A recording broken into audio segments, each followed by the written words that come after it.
Hi guys, देखिए हम CTET paper 2 इसमें मैथ्स के क्वेश्चन देख रहे थे जो प्रीवियस ईयर में पूछे जाते हैं, पूछे गए हैं। हम उन्हीं को आगे कंटिन्यू करते हैं। देखिए आज का हमारा क्वेश्चन है, यदि यदि ए बराबर 2 की पावर 4 इंटू 3 की पावर 2 इंटू 5 की पावर 3 ये दिया गया है, ए बी और सी इसके दिए गए हैं फैक्टर। तो ए बी सी का एस सी एफ और ए बी सी का एलसीएम ज्ञात करना है। तो हमें पता है कि देखो, जब भी एस सी एफ में क्या रहता है, एस सी एफ हमें देखना रहता है कि कॉमन मल्टीपल देखेंगे हम इसमें। क्या देखेंगे? इस तरफ इसमें देखेंगे हम टोटल कॉमन मल्टीपल क्या है, सभी में कॉमन देखिए जो तीनों में मिल जाए हमें। तो पहले देखिए, दो एस सी एफ के लिए क्या करना है हमें, 2 की घात 3 जो मैंने क्या दिया गया, जो तीनों में बराबर दिया गया हो, घात 3 और 5 और 2। हाँ, तो 2 की घात 3 वाला इस पे लो, 2 की घात 3। ये एस सी एफ आ जाएगा यहाँ ऊपर, एस सी एफ ही पूछा ना ऊपर। ठीक है, एस सी एफ हो गया। और इसके लिए क्या है, ए का हो गया, सॉरी, हाँ ये 2 मिल गया, 2 का क्यूब। अब देखो 3 का, देखो 3 कितना है जी, 3 इसमें मिल रहा है, 3 सिर्फ एक 3 है, ठीक है। और 5 कितना है, सिर्फ एक 5 है। इसमें देखोगे ये एस सी एफ हो गया। एलसीएम यहाँ देखोगे अपन, एलसीएम कि जो इसमें क्या होता है, मैक्सिमम पावर, जिसकी सबसे ज़्यादा पावर हो। देखिए तो 2 की घात कितना है इसमें, 5, 2 की घात 5 गुणा 3 की घात कितना है टोटल, 3 की घात 3, 3 की घात 3 इंटू 5 की पावर कितनी है, 2, और यहाँ है 5 की पावर 3। देखो जो जिससे कट रहा है उसे काट दो। 3 की पावर यहाँ हो जाएगा 3 का स्क्वायर, और 2 से कट जाएगा 2 का स्क्वायर, और 5 की कितना होगा इंटू 5 कितना है, ठीक है। और पावर 3 है तो ये हो जाएगा 5 का स्क्वायर। तो कितना हो रहा है total, 2 into 4 into 3 Trika 9 into 25, 25 चौका 100, मतलब 25 इंटू 4 कितना होता है, 100। तो 900 इसका आंसर आ जाएगा। तो 1/900 ये वाला चौथा क्वेश्चन। नेक्स्ट क्वेश्चन पे आते हैं। देखिए, यदि 5 की पावर x-3 इंटू 7 की पावर 5/-2 इक्वल टू 6125 है, तो x प्लस बाई का मान बताना है हमें। तो यहाँ हमें क्या करना है, पहले देखिए ये वाला घातांक पे आधारित क्वेश्चन है। x-3 power plus 7/-2 equal to 6125, ठीक है। तो देखो हमें 6125 क्या करो, पहले इसके फैक्टर निकाल लो। फैक्टर निकालोगे, 5 एकम 5 क्या करोगे, अगर ऐसे नहीं आ रहा डिवाइड करो, 5 एकम 5, एक बचा, 5 दूनी 10, एक बचा 2, 5 दूनी 10, पचम 25, तो 12 25। फिर इसको 5 से काटो, 5 दूनी 10, 5 चौको 20, पचम 25, ठीक है। हो गया। अभी किससे कट रहा है, देखो 5 से कट जाएगा ये, 5 चौक 5 4 जा 20, 5 9 जा 45, और फिर ये कट रहा है 7 से, 7 7 जा 49, 7 1 जा 7। तो कितने फैक्टर हो रहा है इसके, देखो 5 की घात 3 इंटू ए वाला होगा 7 की स्क्वायर। तो देखो इसका क्या रहता है, जब आधार समान हो तो घातें भी इसकी क्या हो जाती हैं, समान। -3 बराबर 3, जो हो जाएगा बाई-2 बराबर कितना हो जाएगा, 2 हो जाएगा। तो x का मान आएगा 6, और यहाँ बाई का मान आएगा 4। x और 6, x का मान 6 है, बाई का मान 4 है। तो ये टोटल कितना हो जाएगा, x प्लस बाई, मतलब 6 + 4 इक्वल टू 10। तो 10 इसका आंसर हो गया। नेक्स्ट क्वेश्चन पे आते हैं। देखिए देखिए, जब इस टाइप का क्वेश्चन हो, 10 इंटू 0007 इंटू 0.003, तो इसमें क्या करो, डायरेक्ट कुछ नहीं करना है, डायरेक्ट मल्टीप्लाई करो। सबसे पहले जीरो कितने हैं, 4 जीरो, 1 2 3 4 7 है, इंटू 3 से डायरेक्ट मल्टीप्लाई, ठीक है। 7 × 21 1 2, ठीक है। फिर यहाँ जीरो, फिर जीरो, फिर जीरो, फिर यहाँ फिर 3। अब देखो टोटल यहाँ कितने अंक के बाद दशमलव है, 3 अंक के बाद 3, और ये कितना है, 5 अंक के बाद, तो 8 अंक के बाद 1 2 3 4 5 6 7, एक जीरो लगाओ, और यहाँ दशमलव लगा दो, तो 0.1। देखो यहाँ कहाँ आ रहा, 0.30 ये वाला आ रहा है, ठीक है। तो इसका आंसर ये हो गया। मैं क्वेश्चन पे आओ। देखिए, आंकड़ों 5 7 11 3 2 5 23 16 14, और इसका क्या करना है हमें, और 8 के लिए क्या करना, परिसर माइनस बहुलक प्लस माध्यक, हमें ये निकालना है। इसमें तीनों चीज़ें निकालनी है, परिसर भी निकालना, माध्य। तो सबसे पहले इसके लिए क्या करो, पहले इंक्रीजिंग ऑर्डर में लगा दो, असेंडिंग ऑर्डर जिसे हम बोलते हैं। तो क्या करो, सबसे पहले छोटा 2 आएगा, 2 लिख लिया हमने, फिर 3 आएगा, 2 हमने लिख लिया, और 3 भी लिख लिया। 3 के बाद क्या आ रहा, 5। 5 इसमें कितनी बार आ रहा, 5 2 बार आ रहा है। 5 कितनी बार आ रहा है, 1 और 2, ठीक है। 5 के बाद आया कितना, 7, तो हमने यहाँ 7 लिख लिया, 7 हो गया। 7 के बाद क्या आता है, देखो 8 आएगा, 8 आ गया, 8 को काट दो। अब क्या आएगा, 8 के बाद 11, हमने 11 लिख लिया। 11 के बाद कितना है, 14, 14, ठीक है।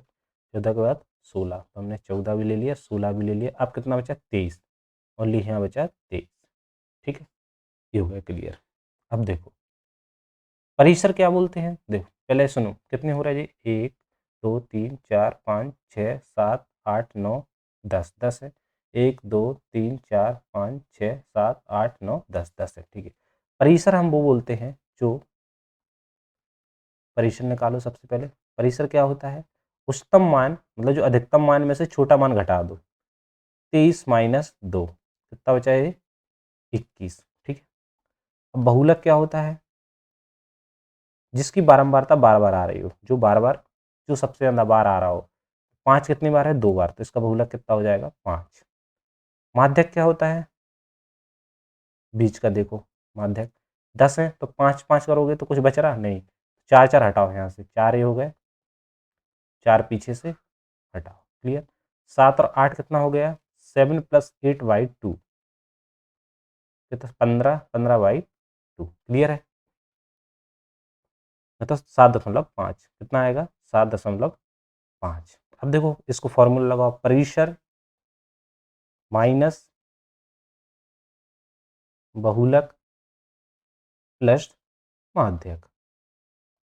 परिसर कितना है इसका, परिसर है 21, माइनस बहुलक कितना है 5, और माध्यक है 7.5, 21 माइनस 12.5, ठीक है। 21 में से 12.5 घटाओगे कितना आएगा, 5, यहाँ कितना 0, तो यहाँ आएगा 8, तो 8.5, ठीक है। इसका आएगा 8.5 आंसर हो जाएगा, क्लियर है। नेक्स्ट क्वेश्चन पे आओ, देखिए अमन अपने वेतन का 80% खर्च करता है और विभा अपने वेतन का कुल कितना 75% खर्च करती है, लेकिन उनकी बचत बराबर है। विभा की आय क्या होगी यदि उनकी आयों का योग, तो अमन और विभा दोनों की, विभा, अमन प्लस विभा, ठीक है, की आय टोटल कितनी है, 81,000 है। मान लिया हमने इसकी मान लो आय x है, तो अमन की कितनी बची, अमन की आय हो गई 81,000 माइनस के x। विभा की आय कितनी है, विभा की आय x है, ठीक। 81,000 माइनस x हो गई। इसमें क्या करोगे, देखो अमन, सबसे पहले अमन का लिखो, तो अमन की बचत कितनी हो जाएगी, 81,000 माइनस एक्स इंटू कितना, 80% खर्च कर रहा, तो 20% बचा रहा, ठीक है। ऐसे ही विवाह का क्या कर रहा है जी, इसकी बचत बराबर है, तो 75 का 25% ये बचा रहा है, ठीक है। तो कितना हो जाएगा, देखो 81,000 माइनस एक्स इंटू कितना आ जाएगा, 20%, 20 पंचे 100, सॉरी 20 पंचे 1/5, और ये कितना हो जाएगा, एक्स 25 चौको 100, मतलब 1/4, क्लियर है।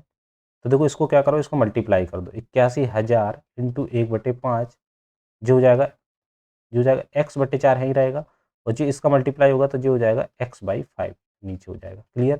इसको काट दो, कट रहा है, देखो 5 एकम 5, ठीक है, 5 एकम 5 कितना बचा, 5 6 30, 5 दूनी 10, 0, क्लियर है।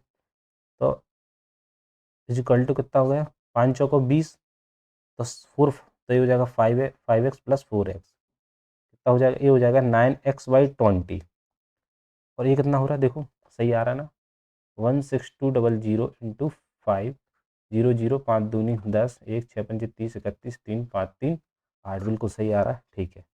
तो यहाँ क्या करोगे, देखो 120 इंटू 20/9, सॉरी इसको यहाँ x के बराबर रखो, क्योंकि 20 आएगा मल्टीप्लाई में।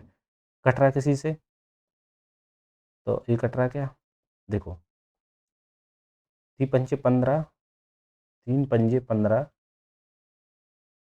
ठीक है, 3 चौका 12, 3 त्रिका 9, फिर 3 से काटो, 3 एकम 3, 3 अट्ठे 24, 1800, 18 दूनी 36, 30 36,000। इसका आंसर है 36,000। ठीक है, नए क्वेश्चन पे आते हैं। देखिए यदि x प्लस 2, देखिए क्वेश्चन है, यदि यदि x प्लस 2 बराबर, देखो x प्लस वाई बराबर कितना है 2,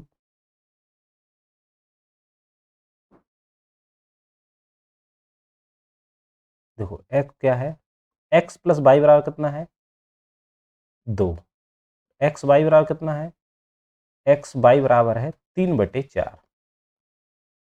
तो हमें देखो इसका मान निकालना है, x cube y plus x y cube का मान निकालना है। तो हम क्या करेंगे, इसको कॉमन लो, एक्स और वाई कॉमन ले लिया, तो बचा क्या है यहाँ, एक्स स्क्वायर वाई, सॉरी गलत हो रहा, ये कितना बचेगा, देखो एक्स वाई कॉमन लिया हमने, तो क्या बचा है यहाँ, यहाँ बचेगा एक्स स्क्वायर प्लस यहाँ बचेगा वाई स्क्वायर। क्लियर है। अब देखो यहाँ से एक्स स्क्वायर वाई स्क्वायर का मान निकालोगे तो क्या आ जाएगा, क्या आ जाएगा, x y x plus y का होल स्क्वायर माइनस के 2xy। ये कैसे आया, तो हमें इसका होता है एक्स प्लस वाई का होल स्क्वायर वाला फॉर्मूला लगाओगे तो हो जाएगा x square plus y square plus 2xy। तो ये यहाँ से आया क्योंकि हमें मान के अनुसार बना लिया इसको। तो एक्स वाई का मान कितना है 3/4, एक्स प्लस वाई का मान कितना है 2 का स्क्वायर माइनस 2 इंटू 3/4। तो यहाँ हो जाएगा 3/4, 2 का 4 माइनस 2 दूनी 4, 3/2। क्लियर है। ठीक है, अब इसको सॉल्व करोगे तो क्या आएगा, देखो 3/4, इसको ऐसे ही लिखा रहने दो, 4 दूनी 8, 8 में से 3 गए 5/2, 15/8, 15/8 इसका आंसर है। क्लियर है। नए क्वेश्चन पे आते हैं। देखिए एक क्वेश्चन हमारे पास ये वाला है, यदि 7x, ये दिया गया है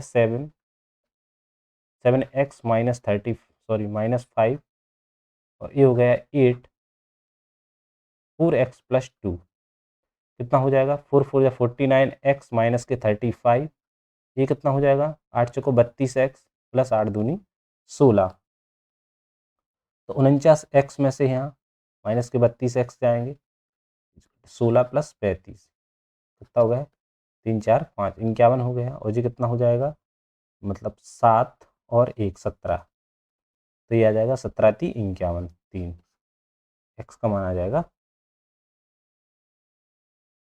3। ठीक है, एक्स का मान निकला।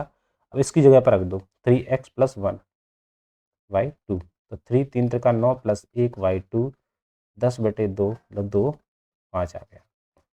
तो इसका आंसर कितना हो गया, 5। क्लियर है। न क्वेश्चन पे आते हैं। देखिए अब हमारे पास ये वाला क्वेश्चन है, 210 सेंटीमीटर स्क्वायर क्षेत्र वाले एक आयत एबीसीडी की लंबाई 15 सेंटीमीटर है। यदि एबीसीडी का क्षेत्रफल केवल उसकी लंबाई बढ़ाकर मूल क्षेत्रफल का इतना गुना कर दिया जाता है तो इस प्रकार प्राप्त आयत का परिमाप क्या होगा। देखो हमें एरिया दिया है इनने, सुनना पहले, एक आयत है,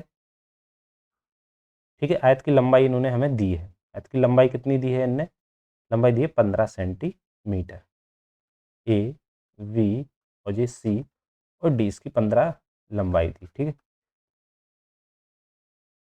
इसका एरिया कितना दिया है, लंबाई गुणित चौड़ाई, कितना आया इसका 210, हमें एल लंबाई दी है इनने 15 इंटू बी बराबर 210, तो बी का मान कितना हो जाएगा 210/15। ठीक है, कितनी बार जा रहा है देखो, 5 से काटो इसे, 5 चौको 20, 5 दूनी, सॉरी 5 चौको 20, 5 दूनी 10, 5 × 15, तो 3 एकम 3, 3 चौको 12, तो बी का मान कितना आ रहा है, बी का मान आ रहा है 14। क्लियर है, बी का मान है 14 निकला। अब क्या बोल रहा है ये, उसकी लंबाई बढ़ाकर मूल क्षेत्रफल का कितना हो जाता है, तो मूल क्षेत्रफल का हो जाता है नया क्षेत्रफल, सुनो सॉरी बी निकला है, बी 14 आई, इसकी एल 15 है,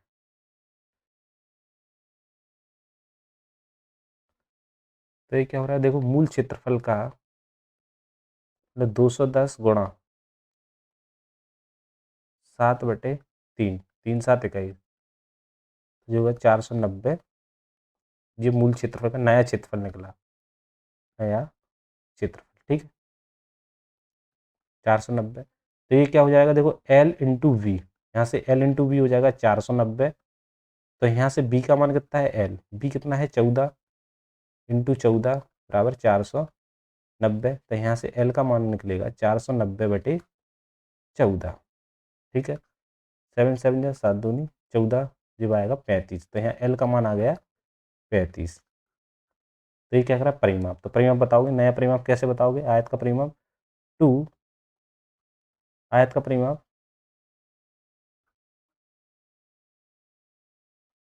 आयत का परिमाप होगा 2L+V, कितना हो जाएगा 2L कितना है 35 प्लस B कितना है 14। तो ये कितना हो जाएगा 5 4 9 4, 49 दूनी कितना हो जाएगा, 49 दूनी 98।